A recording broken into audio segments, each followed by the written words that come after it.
My name is Etienne, a product marketing manager at SOLABS. In this video, I'll do a very broad overview of QM10, our EQMS designed specifically for the life sciences.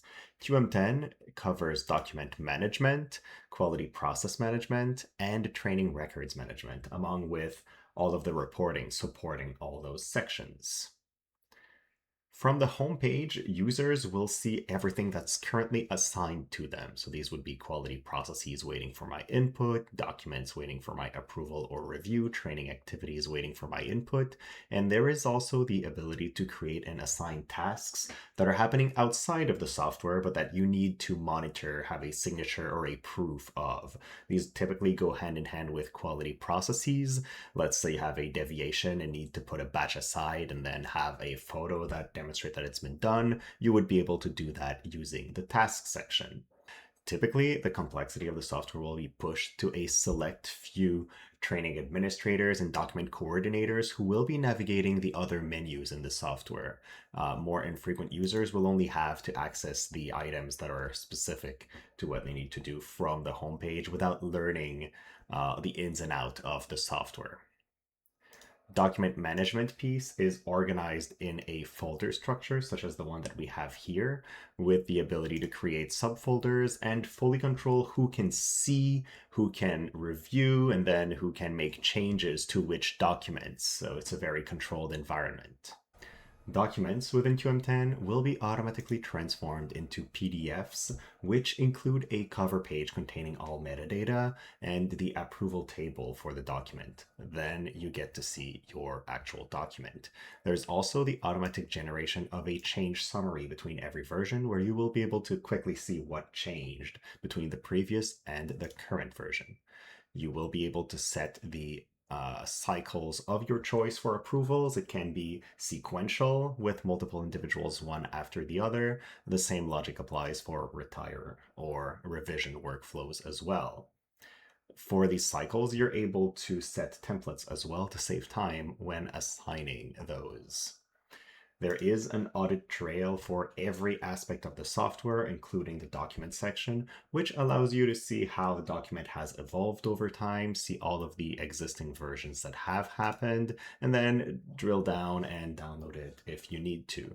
In order to be able to access this audit trail, you need to at least have the privileges required to modify a document. So again, there is a big notion of control. From here, documents can be downloaded, worked on your computer, and uploaded back into the software. Or for clients using the collaborative review feature, there is the ability to natively make changes to document online using a collaboration with Office 365. While doing this, users will be able to see their changes in real time, make changes simultaneously with other users as well, and then track changes is enabled automatically to make sure that their changes are visible to everybody working on the document. Moving on to the training section. Training activities within QM10 can be embedded with videos. There's no limit to how many videos you can embed as well. They can be tied to documents, of course, and then there's the notion of the training activity being reassigned whenever the document undergoes a change or a periodic review. And then it is also possible to create and assign assessments for training activities to ensure that your users have indeed learned the necessary skills to be considered trained. Within these training activities, you can have soundtracks, you can have videos, you can have true-false questions, you can have multi-select questions, you can have fill in the blanks, you can have image recognition. So there are multiple options also that I'm not showing on screen, so it's a very complete assessment platform. There's also the option to have a feedback loop telling your users which questions they got wrong, should you decide to turn that on. When the quiz is completed, the software pulls back information from the assessment, and it will either reassign you the activity if you had not gotten a passing grade, or if you did get a passing grade, the online assessment button transforms into record my training, and you're then capable of signing through. Finally, let's take a look at the process section. QM10 allows management of audits, change controls, CAPAs, deviations, laboratory investigations, pharmaceutical product complaints. So there's really a lot of options. And then most of those processes have multiple flavors as well, so that clients can better pick the one that fits their needs. Every process shares the same navigation page, such as the one we see on screen. What's going to vary is, of course, the flowchart for every process, so how the steps appear and what information is filled out at every step. For each of those processes, there is the option for users that have privileges, of course, to uh, perform tasks in these processes to see the information that was filled before and then get context from that in order to act at the step they need to act on.